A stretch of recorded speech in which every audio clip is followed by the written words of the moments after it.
Handloom industry इस north eastern state की समृद्धि संस्कृति को दर्शाता है, जहां परंपरा और कलात्मकता आपस में जुड़ी हुई है।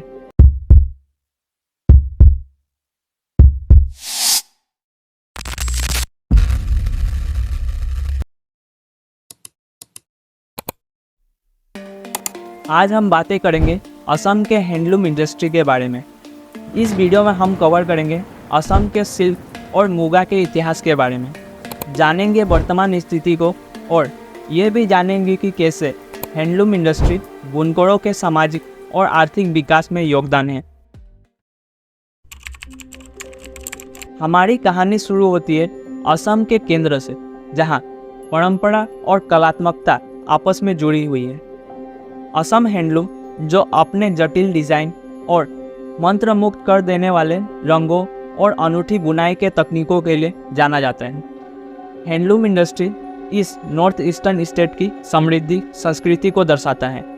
यह सिर्फ सुंदरता के बारे में नहीं है, ये आजीविका के बारे में है कि कैसे असम हैंडलूम इंडस्ट्री अनगिनत कुशल कारीगरों, विशेषकर महिलाओं को रोजगार प्रदान करता है, जो राज्य के अर्थव्यवस्था में महत्वपूर्ण योगदान देता है। असम भारत के सबसे महत्वपूर्ण राज्यों में से एक है, जो प्राचीन काल से ही अपने हाथ से बने हुए कपड़ों के लिए जाना जाता है। हैंडलूम बेस्ड बुनाई असम के सदियों पुरानी एक्टिविटीज में से एक है। ऐतिहासिक रूप से यह स्पष्ट है कि दैनिक उपयोग से लेकर के विशेष अवसरों के लिए असम में प्राचीन दिनों में हैंडलूम फैब्रिक का इस्तेमाल किया जाता था। हजारों साल पहले राज्यों के त्योहारों में हाथ से बने हुए वस्तुओं का इस्तेमाल किया जाता था। प्राचीन असम में सूती कपड़े बनाने की कला बहुत उत्कृष्ट थी। तांतीस हिंदू समाज में एक अलग पेशेवर जाति थी, जो अहोमों के आगमन से पहले बुनाई से जुड़ी थी। मध्यकालीन असम में हैंडलूम के स्वर्णिम इतिहास है। अहोमों के दिनों में गांव की अर्थव्यवस्था आत्मनिर्भर हुआ करती थी।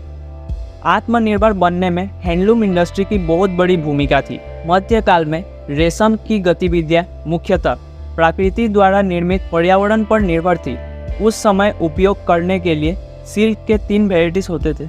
उनके नाम हैं मुगा, एड़ी, पात। उस समय में प्रत्येक असमिया परिवार कपड़े बुनने में कुशल था। शिव सिंह की रानी सर्विश्री जी ने कपड़ों की बुनाई और डिज़ाइन सिखाने के लिए एक स्कूल भी बनाई थी, जहां बहुत से स्थानीय लड़कियों को बुनाई सिखाई जाती थी। असम में कारीगर इतने कुशल और सटीक थे कि उनको जैसे कहा जाए वैसे सिल्क के कपड़े तैयार कर देते थे।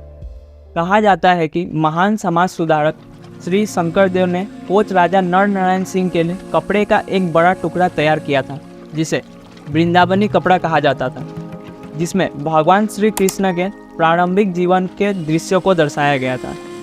फिर एक समय आता है 24 फरवरी 1826, जब यादवों की संधि होती है और उसके बाद ब्रिटिशर्स का कब्जा हो जाता है। असम में लगभग 600 सालों के अहोम के काल का अंत हो जाता है। अर्ली कॉलोनियल पीरियड का प्रारंभ होता है और असम में एडमिनिस्ट्रेटिव और न्यू इकोनॉमिक रूल का फॉर्मेशन होता है। न्यू कॉलोनियल रूल के चलते असम में बुनाई उद्योग की पारंपरिक अवसर बहुत कम हो जाते हैं। अब प्रत्येक परिवार अपने आवश्यकता के अनुसार ही बुनाई करता था। पहले सूत का उत्पादन घर पर ही किया जाता था। धीरे धीरे घर में बने सूत का स्थान विदेशी निर्मित सूत ने ले लिया। 19वीं सदी के अंत में असम में इंपोर्ट बढ़ने लगे और देश में बने वस्तुओं का एक्सपोर्ट होने लगा। पिछले कुछ वर्षों में असम के सिल्क हैंडलूम इंडस्ट्री में एक बहुत बड़ा बदलाव आया है, जिसमें ग्लोबलाइज्ड वर्ल्ड के डिमांड को पूरा करने के लिए ट्रेडिशनल क्राफ्टमैनशिप को मॉडर्न इफिशिएंसी के साथ जोड़ा गया है। बढ़ती हुई मांगों को पूरा करने के लिए कई सारे वर्कशॉप में अब मशीनरी का इस्तेमाल किया जाता है। मॉडर्न टेक्नोलॉजी आने के बाद बहुत से फैक्ट्रीज ने कंप्यूटराइज्ड लूम को अपना लिया है, जिससे वो जटिल से जटिल डिज़ाइन को सटीक तरीके से तैयार कर पाते हैं। अब जानते हैं कि सिल्क और मुगा के प्रोडक्शन की प्रोसेस को। सिल्क प्रोडक्शन में सिल्क वर्म पालन से लेकर के अंतिम कपड़ा बुनने तक कई जटिल चरण शामिल होते हैं। सबसे पहले सिल्क वर्म के पालन से शुरू होती है जो रेगुलर सिल्क के लिए बोम्बियोक्स मोरी प्रजाति के कैटरपिलर और मूगा के लिए एंथेरिया ओसामेंसिस प्रजाति के कैटरपिलर का इस्तेमाल किया जाता है। सिल्क के लिए कीड़ों को मलबेरी की पत्तियां और मूगा के लिए सोम या फिर सुओलू की पत्तियों खिलाई जाती है। फिर जैसे ही मादा पतंगे अंडा देती है, उन्हें सावधानीपूर्वक इकट्ठा किया जाता है। अंडा फूटने के बाद कुकुन का निर्माण होता है। यही कुकुन बाद में सिल्क और मूगा के धागे बनते हैं। एक समय में असम के इकोनॉमी में हैंडलूम इंडस्ट्री का बहुत बड़ा कंट्रीब्यूशन हुआ करता था। आज उसी हैंडलूम इंडस्ट्री को बहुत से चुनौतियों का सामना करना पड़ रहा है। यहाँ हम सिंथेटिक कपड़ों से क्या क्या चैलेंजेस फेस करने पड़ रहे हैं असम के हैंडलूम इंडस्ट्री को, इसको हम पॉइंट वाइज एक एक करके चर्चा करेंगे। पहला है सिंथेटिक फैब्रिक से कंपटीशन। सबसे महत्वपूर्ण चुनौतियों में से एक सिंथेटिक फैब्रिक द्वारा उत्पन्न कंपटीशन है, जो उत्पादन में हैंडलूम के मुकाबले बहुत सस्ते होते हैं। दूसरा है प्राइस। असम सिल्क प्रोडक्ट्स विशेष रूप से मूगा और एडी सिल्क के बने हुए होते हैं, जो पूरी तरह लेबर बेस्ड इंडस्ट्री है, जिसके वजह से इसके प्रोडक्शन का कॉस्ट बढ़ जाता है और ये सिंथेटिक के मुकाबले महंगे मिलते हैं। तीसरा है टेक्नोलॉजी एडवांसमेंट। नए नए तकनीकें आने के कारण सिंथेटिक कपड़ों को मशीनों से जल्दी तैयार किया जाता है। वहीं असम के सिल्क कपड़ों को हाथ से बुनाई की जाती है, जिसके वजह से इसको बनाने में देरी हो जाती है और कस्टमर तक जल्दी नहीं पहुंच पाती। ऐसे और भी बहुत से कारण हैं जो अब के समय में लोग सिल्क और मूगा के बने कपड़ों के बदले सिंथेटिक के कपड़ों के इस्तेमाल करते हैं।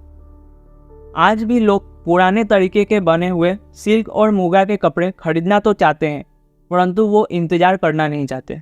अंत में मैं बस इतना ही कहना चाहूँगा कि हैंडलूम इंडस्ट्री की ताकत यही है कि ये कम से कम बिजली का उपयोग करती है और यह पर्यावरण के अनुकूल भी होती है। आज भी असम के स्वालकुची जिले में लोग बड़े पैमाने पर हैंडलूम इंडस्ट्री चलाते हैं और उनके जीविका का साधन हैंडलूम इंडस्ट्री ही है। वीडियो पसंद आई हो तो लाइक, शेयर एंड सब्सक्राइब जरूर करें। मिलते हैं अगली वीडियो में। जय हिंद।